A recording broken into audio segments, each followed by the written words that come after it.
Live from NPR News, I'm Shay Stevens. More than 500,000 renters at risk of eviction got their back rent paid last month. The help comes from an emergency pandemic rental assistance fund approved by Congress back in December. As NPR's Chris Arnold reports, the money is finally reaching more people and families. Until recently, only a tiny fraction of the $47 billion from Congress had gotten to the people who need it. But in just the past 2 months, the effort has more than doubled the money that it's getting out the door. A total of $10.3 billion has now reached 2 million households. White House advisor Gene Sperling is helping to oversee the program. This is making a very meaningful difference in preventing evictions and the feared eviction surge. Still, the Census Department says 3.5 million other people are still behind on rent and at risk of eviction. The White House says some states and cities need to do a much better job at getting more of this money from Congress out the door. Chris Arnold, NPR News. Democratic congressional leaders continue trying to bring members together on a bipartisan infrastructure plan. President Biden discussed a matter with Senate Majority Leader Chuck Schumer and West Virginia Senator Joe Manchin over the weekend. Biden says he wants a deal proposal by the end of this week. Oklahoma was said to have new abortion restrictions take effect next week. Our member station KGOU, Catherine Sweeney tells us what's going on. Oklahoma lawmakers created several new abortion restrictions this year, which were to take effect on November 1st. But the Oklahoma State Supreme Court hit the pause button on Monday. After a legal challenge, the court is blocking the policies until it determines whether they're constitutional. One bill would bar doctors without obstetrics and gynecology specialties from performing abortions. The lawsuit states that would disqualify half of the state's providers. Others require additional pre-procedure appointments. Abortion providers across the state have reported surges in demand after similar measures took effect in Texas in September. For NPR News, I'm Catherine Sweeney. Sudan's military seized power Monday after troops arrested the prime minister. Thousands of protesters flooded the streets to denounce the coup. Spokesman Stefan Dujarric says the UN Secretary General strongly condemns the actions and all others that could undermine Sudan's political transition. The unlawful detention of the prime minister, government officials, and politicians is unacceptable and contravenes the constitutional document and the partnership critical for the success of Sudan's transition. Dujarric says the coup is a breach of the partnership that is critical for Sudan's transition. The UN Security Council plans to hold an emergency closed-door session on the matter Tuesday. On Wall Street, stocks closed higher. The Dow gained 64 points. This is NPR News. The clock is winding down yet again for Congress to address the country's looming debt ceiling that lets the U.S. government borrow money to pay its bills. A financial catastrophe is in the waiting if it's not resolved by its expiration date in early December. Republicans have issued fresh warnings that they will not help Democrats suspend the federal borrowing limit again. Although they could raise it through a partisan process called reconciliation, many Democrats have expressed opposition. NPR congressional reporter Claudia Grisales has more. Florida Democrat Stephanie Murphy is worried the country is headed for another dangerous fiscal cliff in a matter of weeks.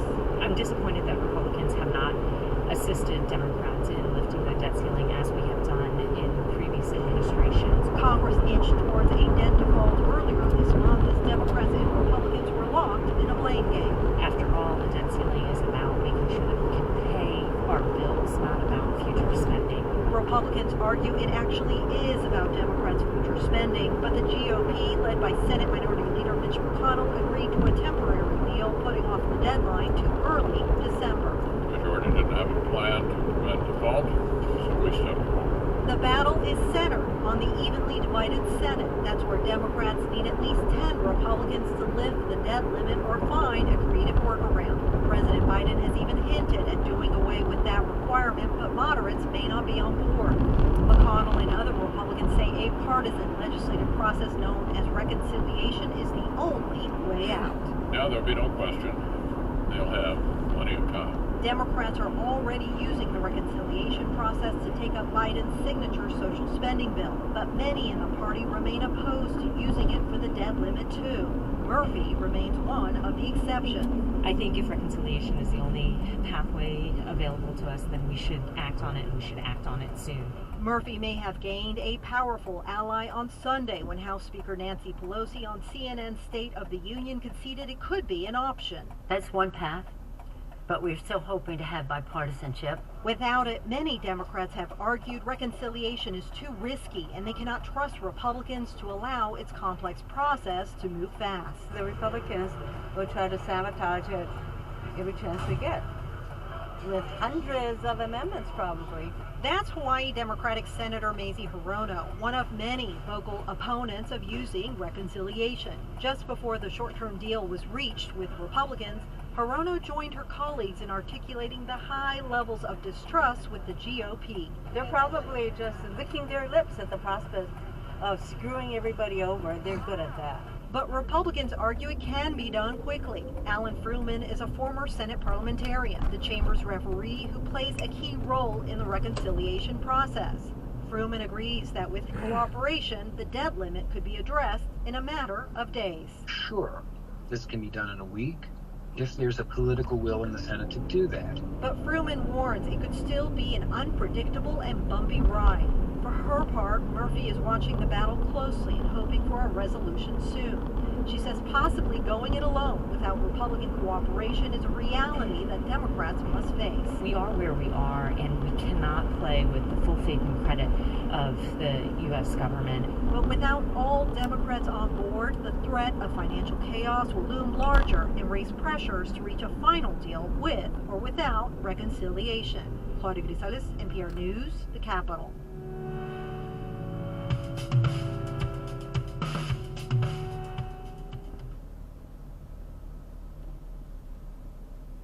This message comes from NPR sponsor Ralph's, making sure you have a doubly special holiday. Make this season twice as nice with fresh favorites like fresh-baked La Brea bread, cave-aged gourmet Murray's cheese, and private selection gourmet potatoes. Ralph's, fresh for everyone. Hi, this is Guillermo. And this is Miyuki. And we're both epidemiologists currently in a haunted corn maze looking for something other than COVID to give us a fright. This podcast was recorded at... It is 2:06 p.m. on Monday, October 25th, 2021. Things may have changed by the time you hear this, but hopefully we'll have found our way out of here. Because we are completely lost. All right, here's the show.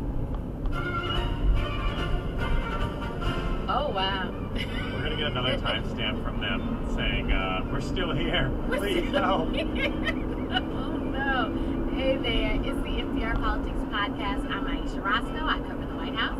I'm Miles Parks. I cover voting and misinformation. And we've got NPR's tech correspondent Shannon Bond here with us. Hi, Shannon. Hey, guys. And Shannon, I'm sure that you have been really busy over the past few days. A Facebook whistleblower leaked a bunch of documents from the company to a number of news organizations, including NPR. And everyone may remember that this whistleblower, Frances Haugen, testified before Congress about these documents earlier this month. The choices being made inside of Facebook are disastrous.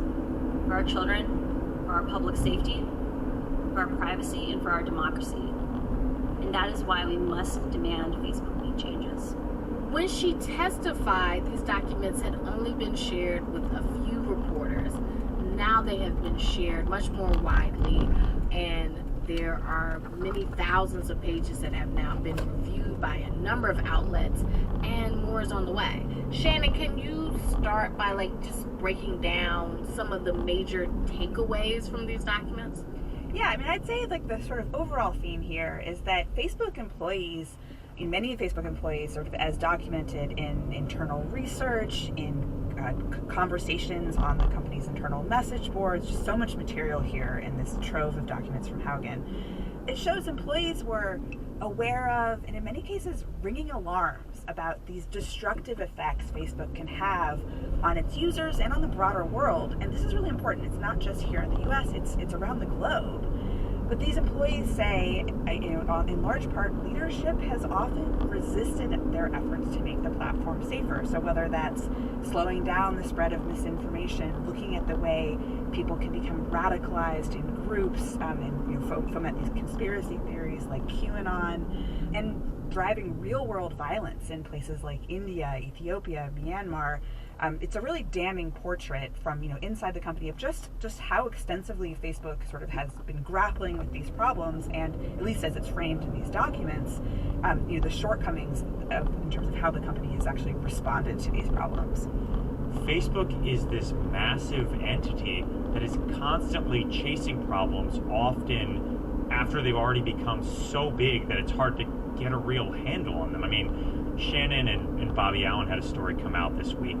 Shannon, you can talk about it a little bit more, but there's a lot of stuff in these documents that kind of document how Facebook groups, how much of a role they played in allowing the concept of the Stop the Steal movement, this idea that Joe Biden's victory was fraudulent. People were able to use these groups and basically grow them so quickly that Facebook wasn't able to react before, this idea had such a broad following.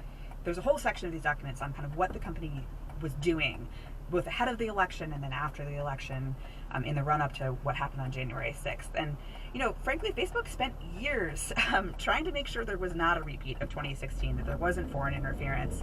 They did all kinds of game planning for worst-case scenarios, whether it was Russian trolls or a big hack. And as election day got closer, they were also, I think, really very concerned and preparing for the possibility of a contested outcome and civil unrest or even violence. I mean, we all remember what the summer of 2020 was like, right? So one thing that the company did was put in place this emergency playbook. They call these break the glass measures. And the idea, this is a way of basically kind of slowing the platform down. So slowing down the spread of misinformation, of hate speech, giving their reviewers more time to sort of look at what's happening before things are getting really, going viral. And Facebook did roll out many of these measures before Election Day in November. So it stopped recommending groups, it suspended political ads, it declared the U.S. a high-risk location so it could more aggressively just delete posts it thought might be harmful. And then voting went off pretty much without major incident on Facebook, and employees were feeling relief. But that didn't last long because, as Miles said, suddenly we saw the rise of these angry Trump supporters out in the hours after polls closing started coalescing around this slogan, Stop the Steal, and asserting this baseless claim that the election had been stolen. Late on election night, this group was created called Stop the Steal, and it grew really, really fast. It was adding tens of thousands of people every hour. And, despite the fact that it had some of these measures in place, it just wasn't able to control the growth of this group. And so they were kind of playing whack-a-mole, trying to tamp down these groups, but it obviously didn't work. Like, what does the whistleblower feel like Facebook could have done differently? Right. Well, I mean, we should be clear. Like, Facebook did shut down this first Stop the Steal group, but as you say, it was a game of whack-a-mole because new groups kept popping up, making some of these same claims, the same with calls for violence, all kinds of issues. And, Facebook was trying to take them down, but it was in a very piecemeal sort of way, right? And it seems that they've kind of failed to recognize that this wasn't just sort of these one-off groups violating the rules. There was much more coordination happening here. So one of the things Haugen has spoken about, and also I've spoken to other former employees at Facebook who were there at the time, one thing they say just very directly is some of the emergency measures that I mentioned that were in place, ahead of the election, on election day, Facebook started lifting after election day. And so they think that was just really premature. There was clearly still misinformation spreading, there was clearly still heightened risk, and the company should have kept some of these in place longer.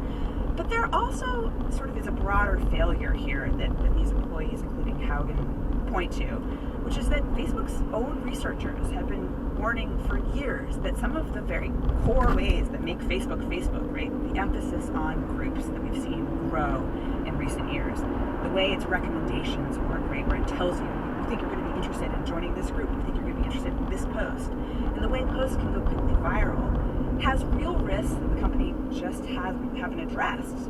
And they say it's because it's more focused on keeping the platform growing. And that gets at Haugen's broader criticism that Facebook puts its profits ahead of safety. what is Facebook saying about all this? And we should note here that Facebook is a recent funder of NPR, but what is Facebook saying? Well, Facebook's pushback specifically on the stuff about Stop the Steal and January 6th is, the line it has taken is responsibility lies with the people who stormed the Capitol, with the people who incited them. And the company's talked about how it's invested a lot of money in planning for the election. It did a lot of work to take down harmful groups and posts, and that just focusing on these break the glass measures doesn't capture the totality of what it did, ahead of 2020 and in the weeks after. But more broadly, the company also disputes Haugen's claim that it prioritizes growth over safety. It says that's just a misrepresentation. But I think, it is hard in a way for them to push back out against a lot of these stories that are coming out. And so much of this that I think is truly damning is hearing from Facebook employees themselves saying, we feel the company is falling short. All right, we're going to take a quick break here, and when we get back, we'll talk about what else we've learned from these Facebook papers. This message comes from NPR sponsor Virgin Atlantic, where every part of your journey, from takeoff to landing,